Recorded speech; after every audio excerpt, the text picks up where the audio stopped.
Alors Daniel Grenier a plusieurs casquettes évidemment. Au-delà d'être sanlysien et d'apporter une aide précieuse et convaincu à l'histoire du CBIOS d'hier, d'aujourd'hui et de demain, Daniel, tu es aussi membre de l'association Chimie du Végétal, président d'une société qui s'appelle DG Chem, et puis tu as surtout une expérience riche et longue, pardon, en tant que chimiste. Tu te passionnes pour les enjeux stratégiques et géostratégiques, parce que de temps en temps, le prix des matières premières n'est pas tout à fait naturel et parfois il fait le jeu d'enjeux géostratégiques. Et évidemment, tout ce dont nous parlons depuis hier matin est aussi beaucoup à faire de compétitivité et d'approche économiquement rentable. La bioinspiration, c'est formidable tant qu'elle est capable de rencontrer un marché. C'est vrai tant du point de vue des process industriels que du point de vue de la demande. Et donc merci de nous livrer une analyse passionnante qu'on a intitulée Est-ce que le prix du baril est en train de décider de l'avenir de la chimie du végétal? Merci beaucoup de ta présence et de ton intervention. Merci Alain. Alors je commencerai par dire que j'ai la redoutable tâche d'essayer de vous intéresser à quelque chose au moment de la sieste. Donc, mais finalement, quand Alain m'avait proposé de faire cette conférence sur ce thème, je me suis dit que c'était une bonne idée de le placer le samedi après-midi parce que ça va être un peu une espèce de conclusion que je voudrais faire avec vous sur le plan du business model qui se cache depuis ce que vous avez vu hier matin. Pour ceux qui étaient là hier et ce matin, et tout dernièrement avec la présentation que Tarek a fait à midi, vous avez pu voir qu'on a le sentiment de quitter un monde pour rentrer dans quelque chose de nouveau, qui est fascinant et tellement il y a d'opportunités. La question qu'on peut se poser, c'est à quelle vitesse le monde dans lequel nous vivons va pouvoir le réaliser. On a tous envie de dire le plus vite sera le mieux. Il ne faut pas oublier qu'on est aujourd'hui 7 milliards d'hommes sur la Terre. Est-ce que nous avons tous envie d'y aller de la même façon, au même rythme, sans nous poser de questions les uns les autres? Puis il y a aussi une autre inconnue. On consomme une énergie phénoménale, je reviendrai sur le sujet plus concrètement. On sait que le pétrole, c'est du fossile, donc c'est un stock qui est limité. Qu'est-ce qui se passe quand il n'y aura plus de stock? Et comment fera-t-on pour avoir l'énergie nécessaire à continuer à vivre aussi bien qu'on le fait actuellement? Alors c'est pour ça que tout à l'heure je posais la question à Tarek, parce que je voulais, ça reste aussi pour moi une question que vous retrouverez à la fin de l'exposé. Et j'ai bien aimé la réponse de Tarek, et du coup j'insisterai peut-être là-dessus tout à l'heure. Auparavant, comme le disait Alain à l'instant, toutes ces belles possibilités qu'on a vues ne se concrétiseront que s'il y a effectivement un marché. Et pour ceux qui font un petit peu de marketing, vous savez que pour un marché, il faut qu'il y ait un volume, il faut qu'il y ait un prix marché des produits qui soit acceptable et accepté. Et puis pour celui qui fabrique les produits qui sont vendus, il faut un approvisionnement en matières premières pérenne, stable et en prix à un niveau acceptable qui permette de dégager une marge sur ce qu'on fait. Ça fait beaucoup de conditions. Mais si une de ces conditions n'est pas remplie et au niveau des enjeux, il n'y a rien qui se passe. Donc ce que je vous propose dans un premier temps, c'est un peu d'explorer dans quel monde en fait nous sommes. Qu'on aille bien au fond de ce monde que nous allons quitter, et vous verrez que se pose très vite la question de à quelle vitesse on va le quitter, et que ce n'est pas sans problème. Mais ça se terminera bien. Brexit, ça a 8 jours d'existence, c'est un nouveau coup de semonce dans le monde qu'on est. On n'arrête pas d'être envahi de crises. La crise de Syrie et de la guerre de Syrie et de l'État islamique. Vous vous souvenez 2008, la catastrophe financière avec les subprimes. Troisième choc pétrolier juste un peu avant. Quand on remonte au début des années 2000, la deuxième guerre d'Irak, qui était juste après l'explosion de la bulle numérique et Internet.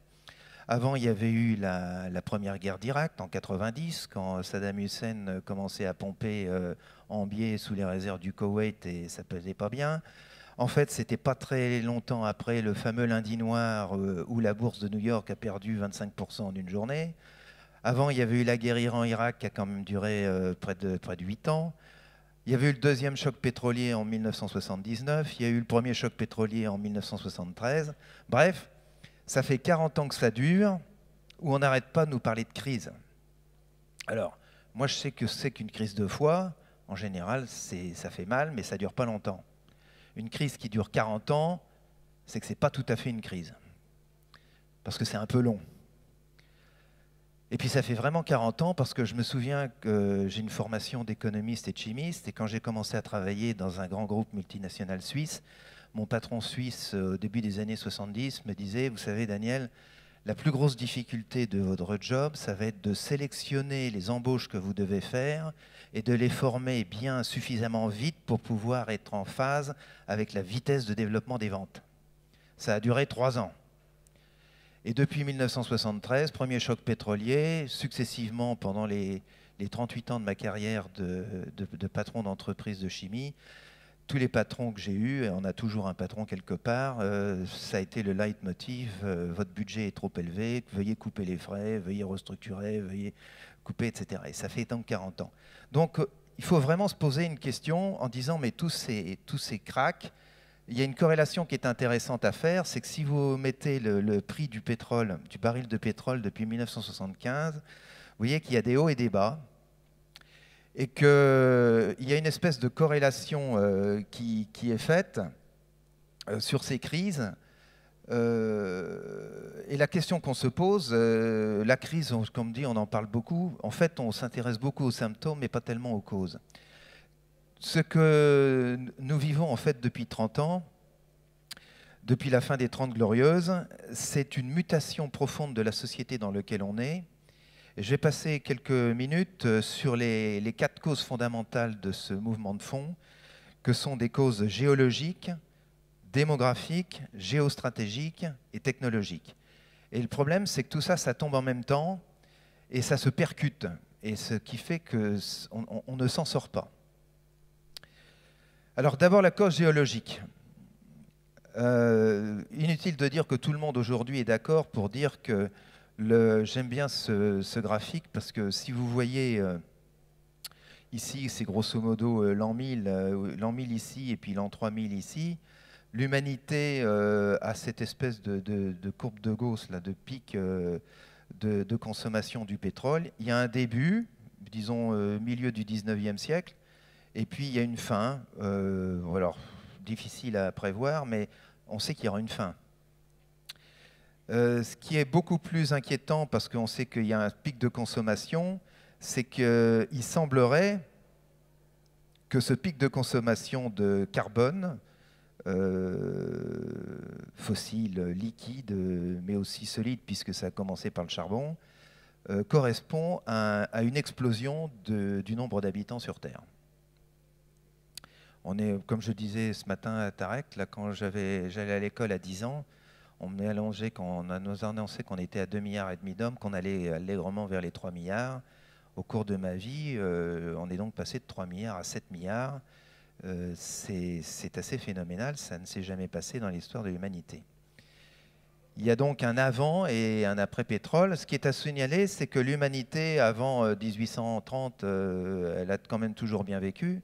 Je rappelle, et j'ai un grand plaisir toujours à rappeler cette chose-là, nos ancêtres ont construit le château de Versailles, ils ne connaissaient pas le pétrole. Enfin, ils connaissaient, mais ils ne s'en servaient pas. Et on a quand même fait des choses pas mal avant ça. Donc on savait faire. Et c'était en général fait à base de produits sourcés et renouvelables. Il faudra qu'on retrouve en 2100, 2200, 2300 la façon de faire de nos ancêtres. On a été shooté au pétrole pendant 200 ans, Alors vous me direz, il y a certains spécialistes pétroliers qui vous disent mais vous inquiétez pas, du pétrole il y en aura toujours. Puis regardez le gaz de schiste, les Américains consomment beaucoup de, ont retrouvé des sources. En fait, quand vous voyez le peak oil qui est ici, les gaz de schiste, ça déplace le problème de 10 à 15 ans, mais pas beaucoup plus. Donc ça change rien au problème. Si vous avez ici sur ce graphique, alors là c'est sur une gamme qui va de 2000, attendez, ça c'est, oui, 2008, disons les 15 dernières années. Vous voyez aussi que là il y a des fortes fluctuations de prix du baril, avec ici en bleu les soldes de production sur la consommation. Alors on pourrait dire curieux, puisque vous nous dites que le pétrole est en train de disparaître, tout ce qui est rare devient cher, donc le prix devrait s'envoler. Et puis, alors effectivement, il est monté en 2008 à 140 $ le baril ici. Je vous rappelle qu'au début des années 2000, il était à 10 $ le baril. Et puis il a chuté brusquement à cause de la crise financière de 2008. Puis il est remonté. Il est resté 2, 3, 4 ans aux environs de 110, 120 $. Et puis brusquement, depuis 2 ans, ça redégringole. On est aujourd'hui à 48 ou 49 $ le baril. On peut se poser la question, mais qu'est-ce qui se passe derrière tout ça? Alors là, on va faire un petit aparté de géopolitique et sur le problème du pétrole. Il faut se rappeler que en 1945, à la fin de la Deuxième Guerre mondiale, il y a eu le fameux pacte du Quincy. C'était un croiseur de la marine américaine, où sur ce croiseur, le roi Ibn Saoud d'Arabie Saoudite, qui venait de créer son royaume d'Arabie Saoudite, a signé un accord avec les Américains, un accord de protection. Alors l'accord était tout simple. L'armée américaine vous assure votre sécurité et nous, on s'occupe du pétrole. Et lui a dit, effectivement, vous venez de découvrir du pétrole sous mes pieds, mais moi j'aurais préféré que vous découvriez de l'eau parce que vraiment ce truc-là, je ne vois pas à quoi ça sert. Toujours est-il que les Américains se sont bien occupés du pétrole saoudien et que cet accord pour 60 ans a été, on n'a pas beaucoup parlé à l'époque, mais a été renouvelé en 2005. Entre-temps, le monde a changé et production de gaz de schiste, vous voyez que les États-Unis ont appuyé sur l'accélérateur de la production du pétrole et gaz de schiste à partir de l'année 2010-2012, donc il y a 4 ans. Et de ce fait, les Saoudiens, ça ne leur a pas beaucoup plu, parce que tout ce que les Américains consomment en interne, c'est autant qu'ils n'achètent plus. Et puis, ils deviennent un concurrent au lieu d'être un partenaire. Donc les Américains sont aujourd'hui totalement autonomes et ils ont tellement de réserves qu'ils ont au moins facilement 50 ans d'autoconsommation. Pour eux, le problème de la transition énergétique n'a pas autant d'acuité que celui qu'il peut avoir pour nous. Donc, très pragmatique, les Américains disent le contrôle militaire du Moyen-Orient n'est plus nécessaire. Je me dégage d'Afghanistan, je me dégage du Moyen-Orient. Et par contre, ils ont un gros souci à l'ouest, qui est la montée en puissance de la Chine, surtout quand ils se rappellent que le général MacArthur, quand il a dit au revoir au Sénat américain, il a dit surtout ne laissez pas torpiller l'Asie, parce que l'avenir des USA se jouera en Asie. Donc les Américains s'en rappellent bien en ce moment, ils sont en train de s'occuper de l'Asie. Et du coup, d'un seul coup, le roi Ibn Saoud et ses descendants se sentent lâchés, et sous la menace directe de l'Iran chiite, qui est une vieille querelle de famille. Et vous savez qu'après les frères, c'est le Qatar et l'Arabie Saoudite qui, il y a une dizaine d'années, a commencé à financer à tour de bras les frères musulmans dans les pays sunnites, de façon à créer une zone d'influence et de coalition contre les chiites. Donc l'histoire nous rattrape. Aujourd'hui, quand vous regardez le Moyen-Orient, la Perse l'Iran est en capacité de redevenir la Perse qu'elle était, Et je ne vous ferai pas de dessin, mais les tribus bédouines d'Arabie Saoudite n'ont jamais fait le poids devant les armées de Darius, aussi loin de vous remonter en arrière. Donc là-bas, tout le monde le sait, et ça cause des soucis, parce que comme vous voyez sur cette carte qui est intéressante, les taches blanches sont des taches de désert inhabité, les taches vertes, c'est la population sunnite, et les taches rouges, c'est la population chiite.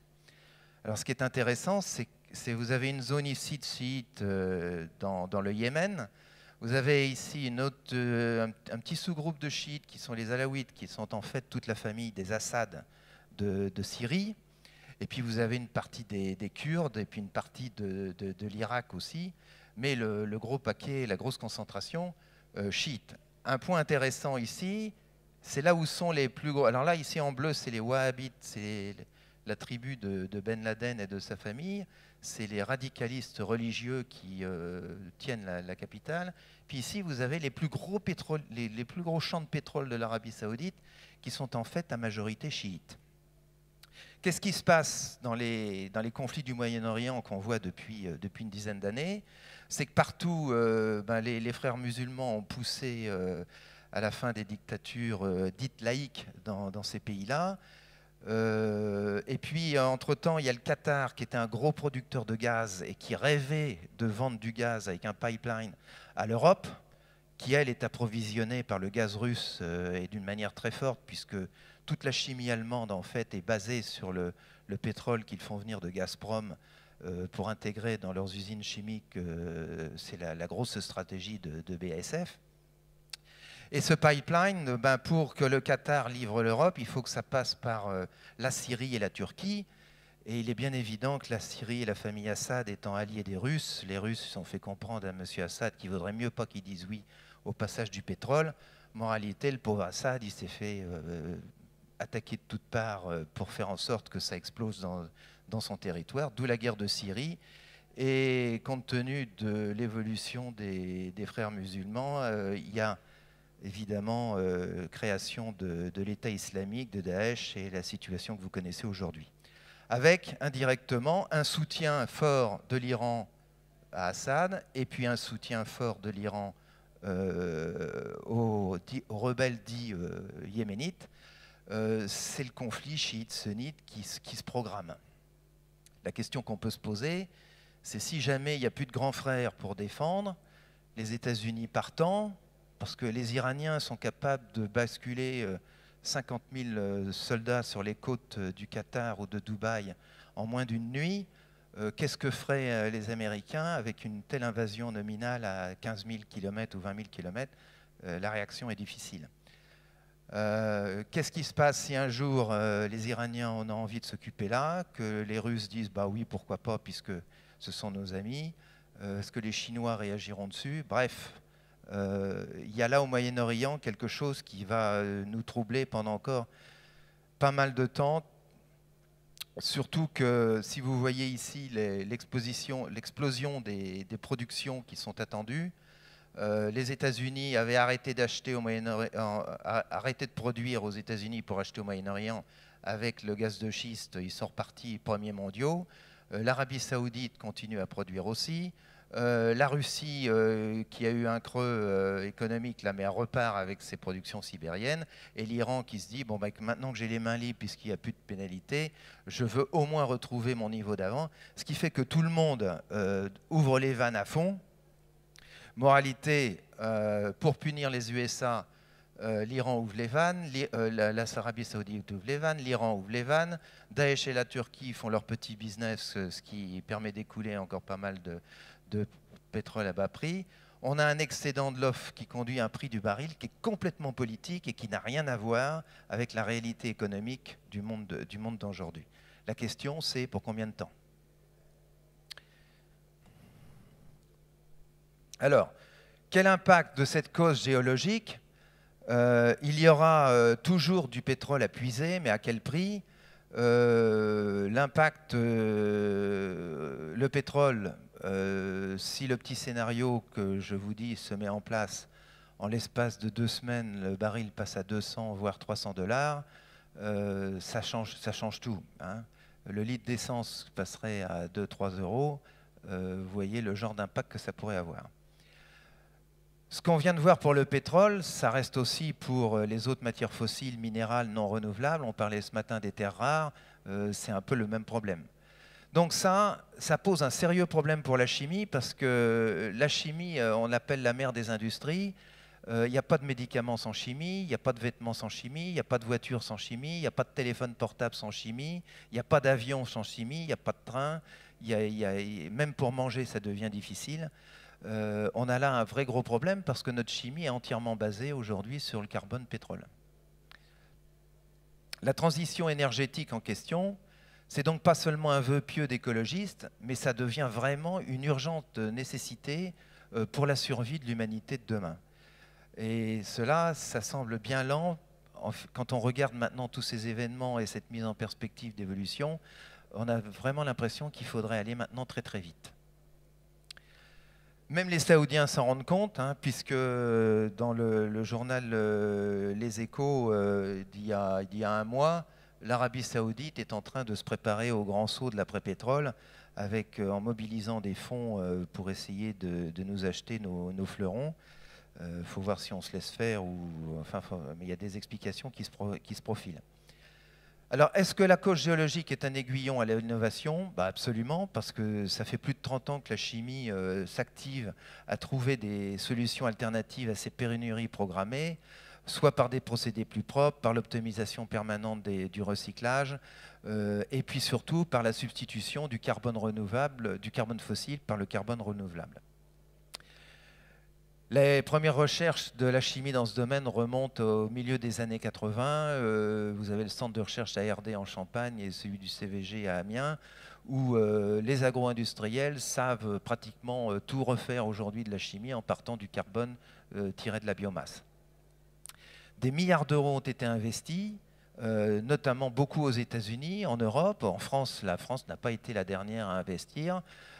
Seulement, on est confronté à un bug majeur qui fait très mal actuellement.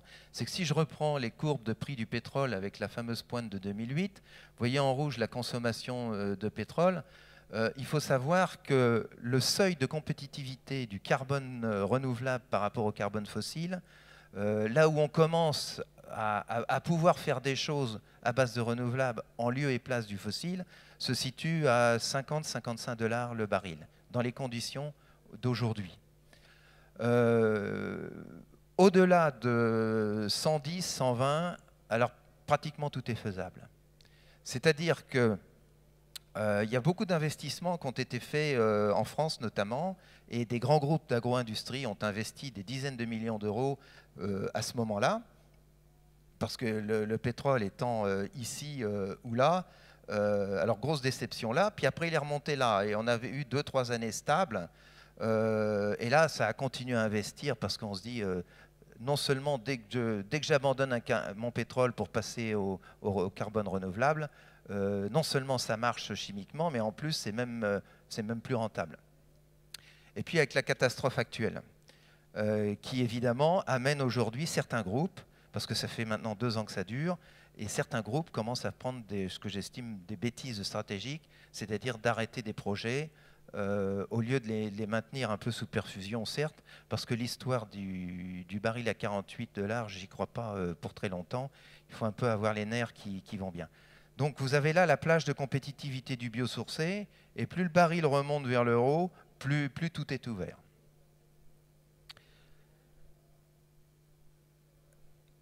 Alors la cause démographique, ça c'est encore une deuxième cause qui vient compliquer la chose.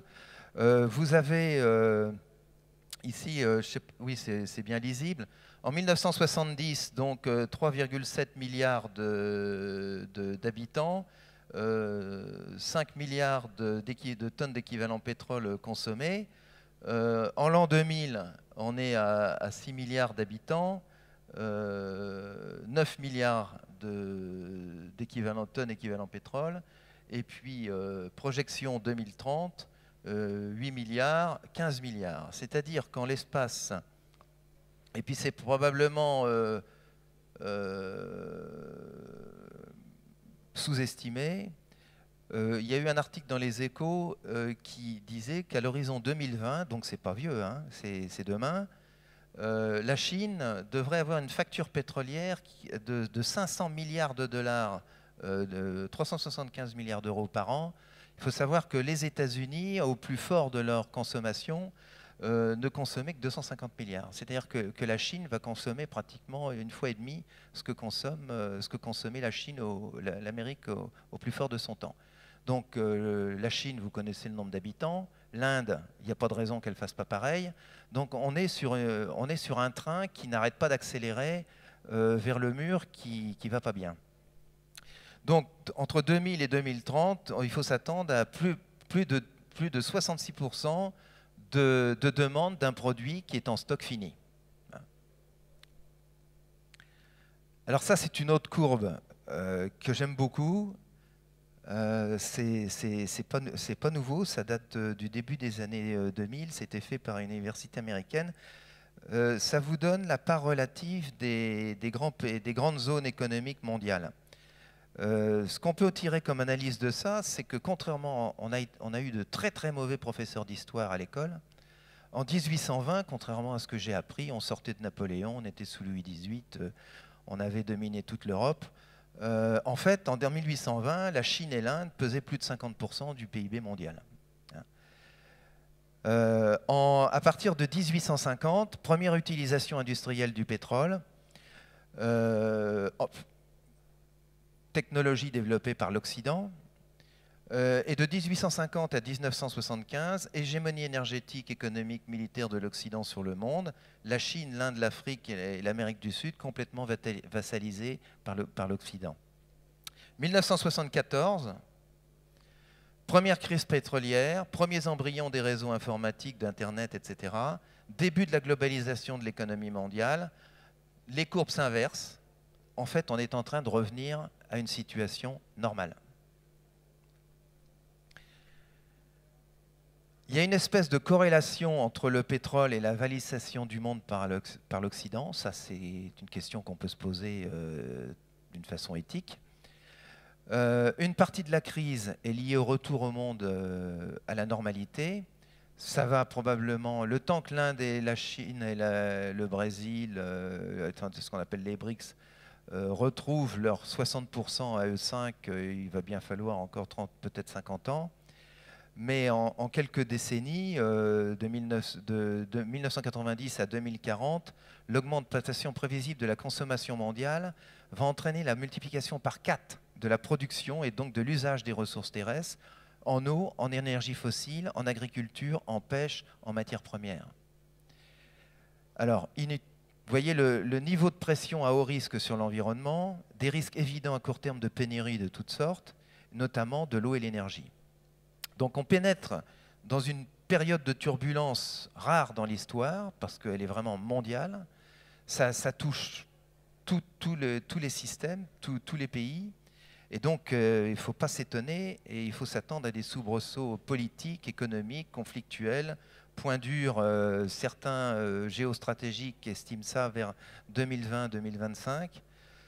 Le petit graphique du début avec tous ces petits flashs d'éclatement, vous voyez, c'est toutes ces choses-là qui est en train de prendre forme. Alors, la cause technologique, heureusement, je dirais que l'humanité a toujours su, l'homme a toujours su avoir les bonnes inventions au bon moment pour se sortir de l'ornière. Il y a depuis 2 jours, vous avez vu, il y a une recherche nouvelle qui émerge sous nos yeux. Tout à l'heure, Tarek nous parlait de l'Anthropocène. C'est des mots savants que j'ai appris il n'y a pas tellement longtemps, tout ça. Mais il faut savoir qu'on sort après le Pléistocène, on a eu l'Holocène, et on sort de l'Holocène pour passer dans l'Anthropocène. L'Anthropocène étant cette ère où l'homme est capable de modifier la nature. Et ça fait déjà un petit moment qu'on rentre là-dedans, puisque Tarek, je crois que c'est toi qui m'as passé ce slide-là il y a quelques années. On en est à la 6e vague de la révolution de l'Anthropocène. Pour faire simple, ça a été le charbon, la machine à vapeur, puis les trains, puis l'électricité, puis toute la carbochimie, la pétrochimie, l'électronique, l'aviation, l'espace. Puis on est passé dans le digital, et puis en ce moment, on passe dans ces approches biomimétiques, la durabilité, les énergies renouvelables, etc. Et vous avez dû aussi voir dans la presse l'émergence qu'on peut appeler des NBIC, des technologies NBIC, c'est nanotechnologie, biotechnologie, informatique et cognitique, qui nous ouvrent des perspectives de rebond et de ressaut extraordinaires. Alors je ne voudrais pas, parce que l'heure tourne et je ne voudrais pas dépasser le temps prévu, mais juste un petit exemple pour revenir un peu à la chimie. Vous avez là 3 façons de produire des produits naturels. En haut, vous avez la coupe d'un os. Je parle d'ici à droite. Vous avez en haut la coupe d'un os. En dessous, vous avez la coupe d'une coupe de bambou. Et puis en dessous, vous avez une pince de crabe. Ce qui est extraordinaire dans la nature, c'est que c'est ce qu'on appelle des matériaux composites. Alors, les matériaux composites, vous savez tous ce que c'est. Si vous avez une raquette de tennis, vous savez que c'est fait avec des fibres de carbone et des résines. Si vous avez fait du dériveur ou un bateau, vous savez que c'est de la toile de verre ou de la fibre de verre avec des résines polyester. Pour les plus anciens d'entre vous, vous vous souvenez de cette voiture Citroën appelée BX, où pour la première fois un capot était fait en fibre de verre. Alors c'était la révolution. Il faut savoir que la fibre de verre, on fait ça entre 1000 et 1200 degrés. Les résines époxy, on synthétise ça entre 300 et 400 degrés. Une fois qu'on a la résine et la fibre, il faut mélanger ça à la main, c'est pas facile. Il faut des durcisseurs, en général à base aminée, c'est pas drôle à manier parce qu'on attrape des urticaires. Une fois que c'est assemblé, que ça tient à peu près, il faut mettre ça à un four pendant 8 heures à 150 degrés. Bon, c'est vrai que ça remplace l'acier, c'est plus léger, ça ne se corrode pas. Ça coûte, dans l'état actuel des choses, beaucoup plus cher. Et puis, vous avez connu le succès que ça a eu. Il y en a eu sur la BX, puis il n'y en a pas eu après. Bon. Mais la nature fabrique des matériaux composites. Et toujours sur le même process. Les seules choses qui changent, c'est la matière première au départ.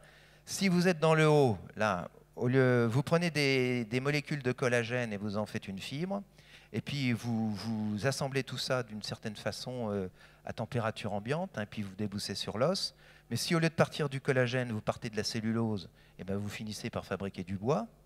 Et puis si vous partez de l'acétylglucosamine, qui est un espèce de dérivé de sucre fabriqué par le crabe, et que vous enrobez ça d'une protéine fabriquée par le crabe qui se polymérise, et ben vous faites la carapace de crabe.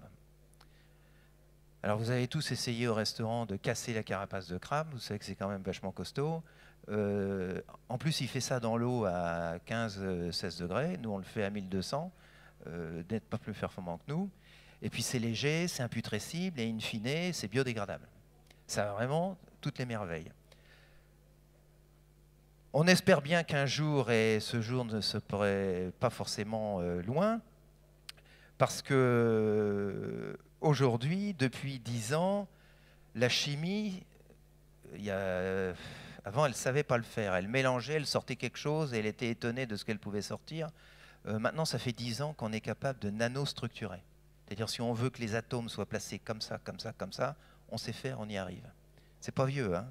Donc il n'y a pas tellement depuis longtemps que devant l'émerveillement de la nature, on peut se dire je peux m'inspirer, je peux essayer de reproduire. C'est pas vieux, c'est récent.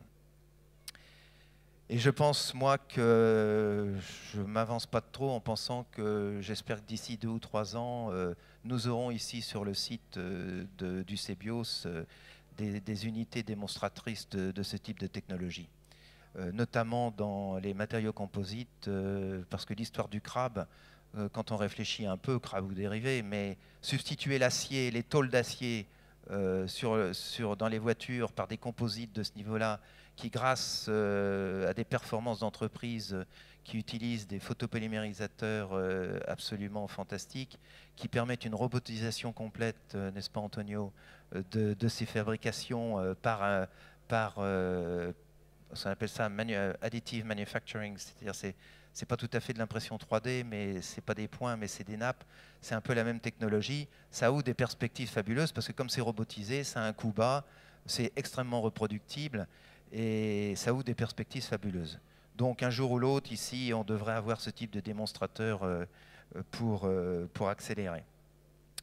La question des NBIC est un petit peu inquiétante parce que c'est toujours l'histoire de l'histoire de l'homme, capable d'inventer le bien comme le pire. Si ça débouche sur du transhumanisme à tout bras, c'est hautement... ça fait peur. D'un autre côté, si on est à un aveugle, si on est capable de lui dire, grâce à la bionique, on va te redonner la vue, qui saura refuser? Donc il y a là toute une éthique à mettre en place qui n'est pas évidente, mais que j'espère l'homme grand de demain saura dominer. En tout état de cause, toutes ces technologies qui sont maintenant à disposition sur notre table nous permettent d'aller plonger dans le magasin nature et d'aller chercher tout ce qu'on peut trouver, s'inspirer. Et on a vu avec Tarek ce matin, et pour ceux qui étaient là hier, toutes ces possibilités qui s'offrent. Il faut savoir qu'aujourd'hui, c'est maintenant parfaitement possible. Et à des coûts énergétiques infiniment plus bas que tous ceux qu'on a utilisés jusqu'à présent dans la chimie. Alors, conclusion sur le diagnostic. Première conclusion qu'on tire, c'est que l'humanité des 6 vagues, vous vous rappelez le pic jaune du début de la présentation de l'Anthropocène, a augmenté considérablement le confort, mais aussi le désordre de notre espace de vie. En quelques décennies, notre consommation effrénée d'énergie, facile car fossile, a fait exploser l'entreprise de notre espace vital et nous courons actuellement vers l'épuisement des ressources. Et comme je vous le disais tout à l'heure, avec ce qui se passe sur le monde qui a été sous domination et qui se réveille, le train ne finit pas de s'emballer parce qu'il n'a pas encore atteint sa vitesse de croisière. On va donc avoir du mal à freiner, voire inverser le système. Ça, c'est le problème de l'entreprise. Revenir aux œufs après avoir mangé l'omelette, c'est pas facile. Hein.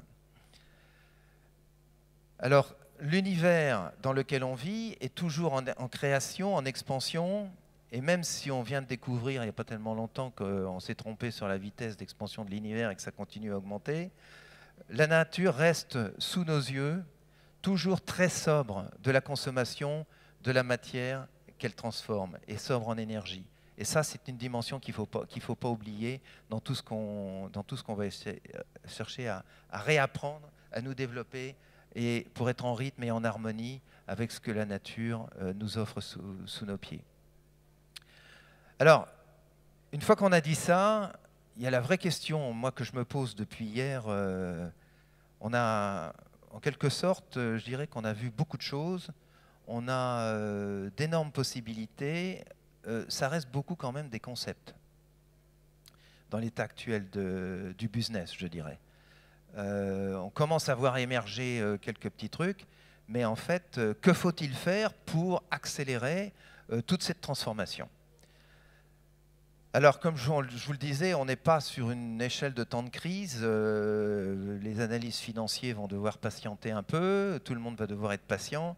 Nous avons devant vous des dizaines d'années de mutations profondes qu'il va falloir maîtriser. Le mot-clé, c'est le mot bleu, c'est-à-dire en fait, on va devoir tout réinventer. Mais quand je dis tout, c'est tout, parce que tout ce qu'on sait faire aujourd'hui se fait à partir du carbone-pétrole. Et ça ne sera plus possible. Donc on va devoir tout réinventer, mais surtout pas tout copier bêtement. Il faut tout réinventer autrement. Et c'est là où la bio-inspiration apporte toute sa valeur.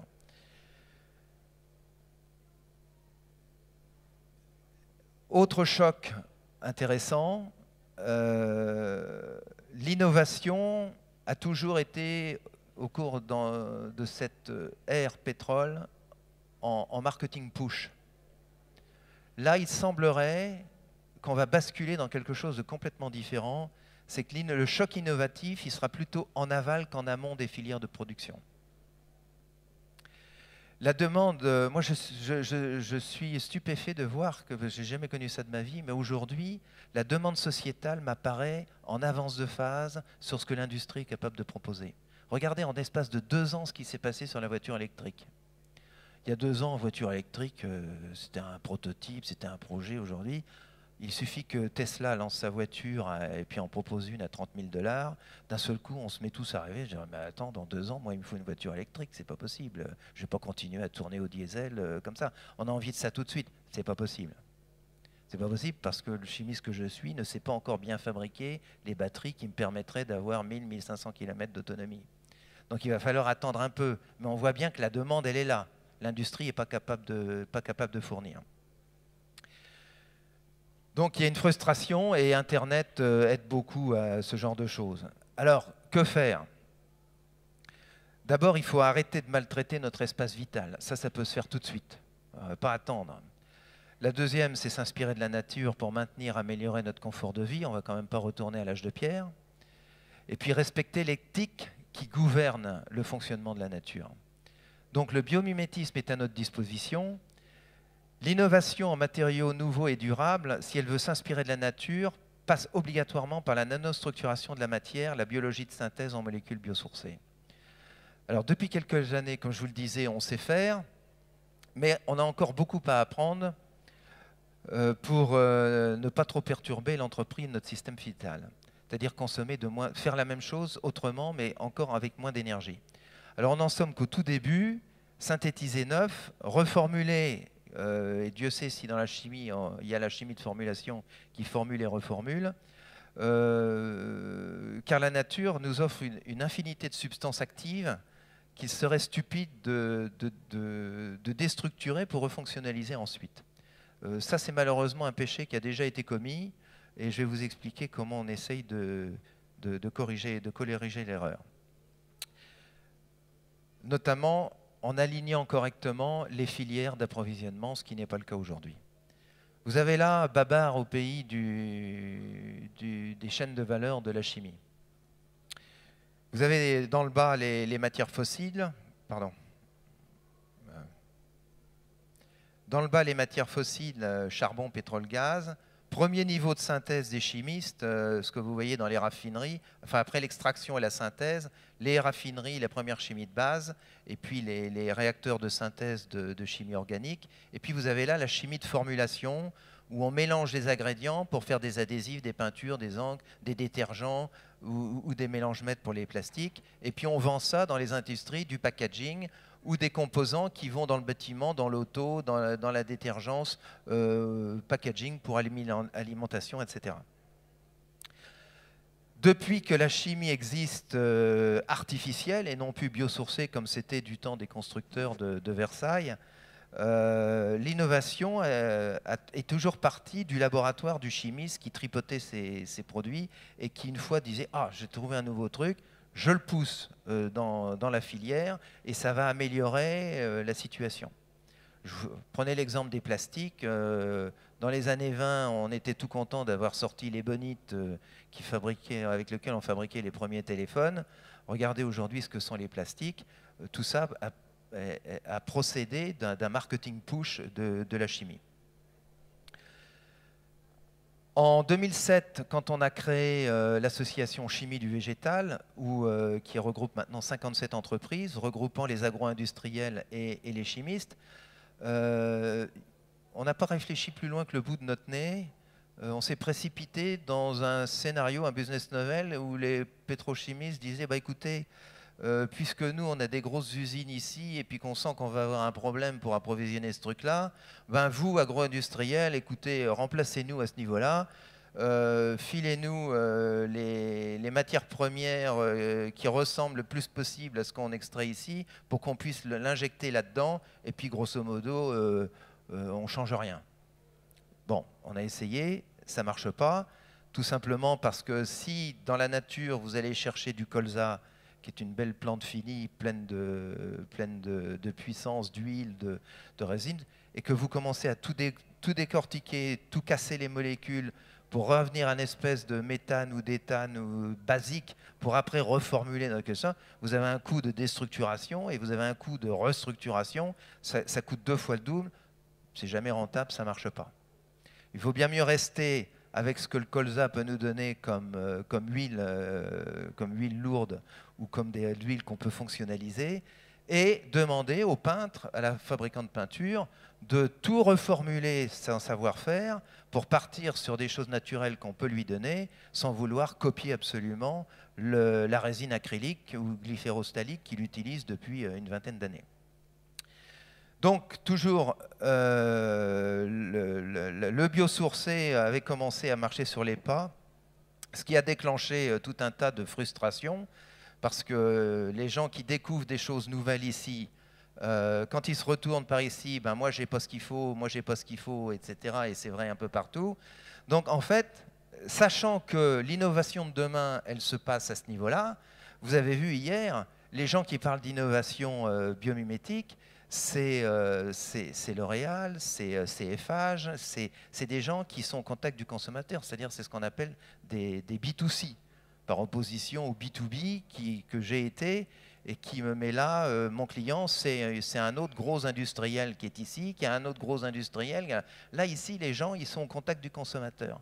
Et le consommateur, à la limite, aujourd'hui, en matière de produits bio-inspirés, il est capable de dire « ça, je veux ». Maintenant, il faut que toute la lignée derrière se mette au pas. Donc, la chimie est en train de changer de marketing modèle. Du marketing push, on passe au marketing pull.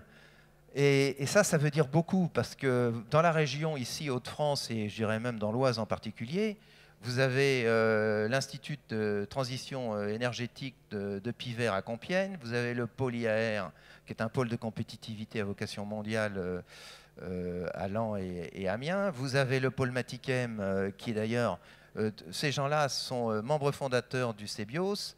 Vous avez l'Institut français des matériaux biosourcés, tout ça dans la région.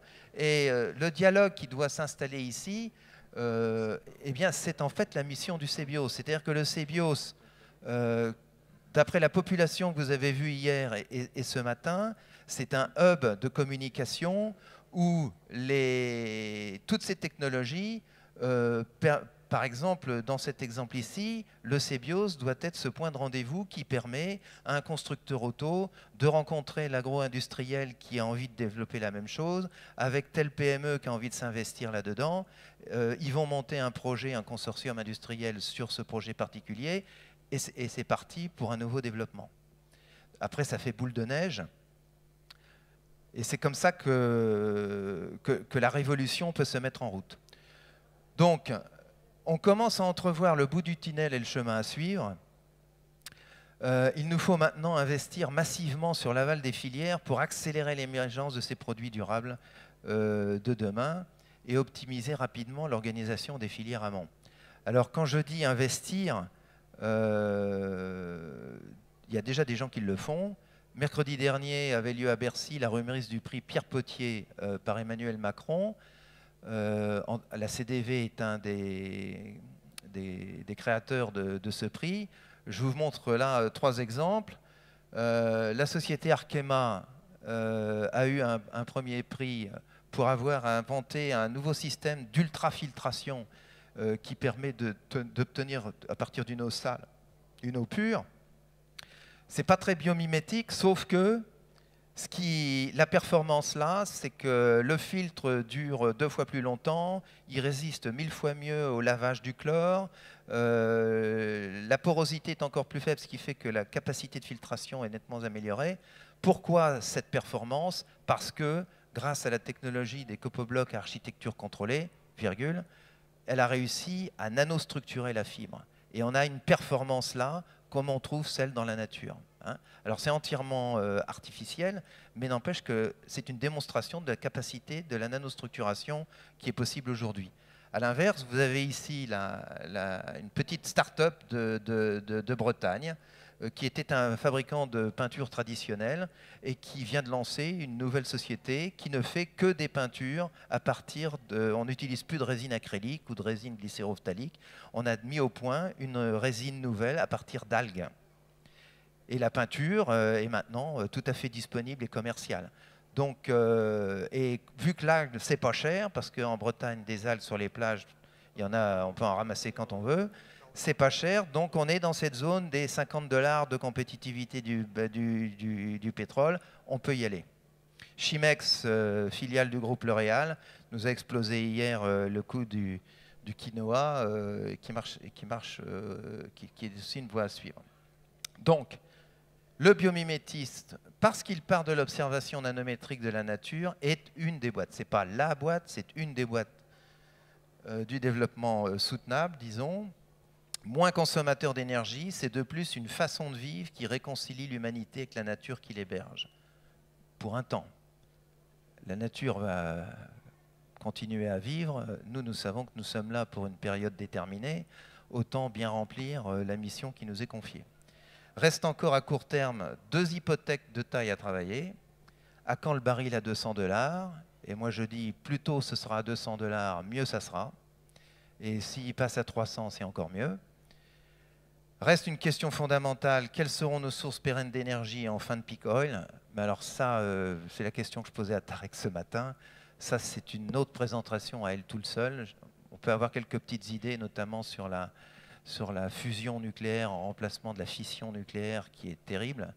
Mais la fusion nucléaire, rappelez-vous que dans un verre d'eau, j'ai l'équivalent de 500 000 barils de pétrole.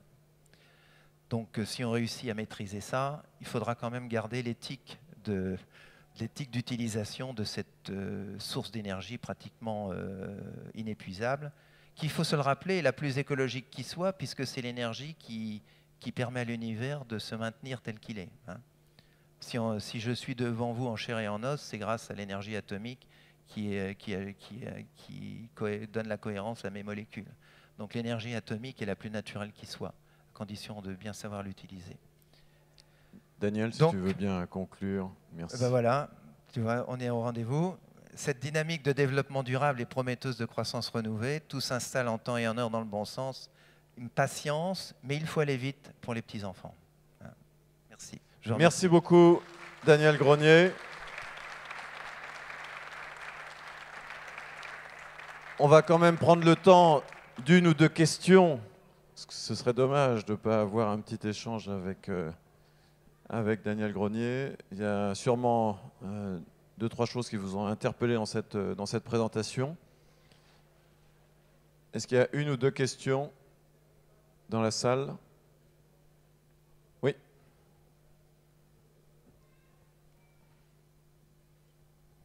Dans le schéma que vous avez présenté à la fin, où finalement vous expliquez que les industriels ont commencé à demander à ce que l'on remplace le pétrole par des matières premières équivalentes et que maintenant en fait il faut se brancher beaucoup plus haut. Est-ce qu'en termes de modèle économique, ça veut dire aussi qu'il va falloir avoir beaucoup d'innovations indépendantes différentes et que ça c'est une opportunité énorme pour les petites entreprises et les start-up? Vous avez parfaitement raison.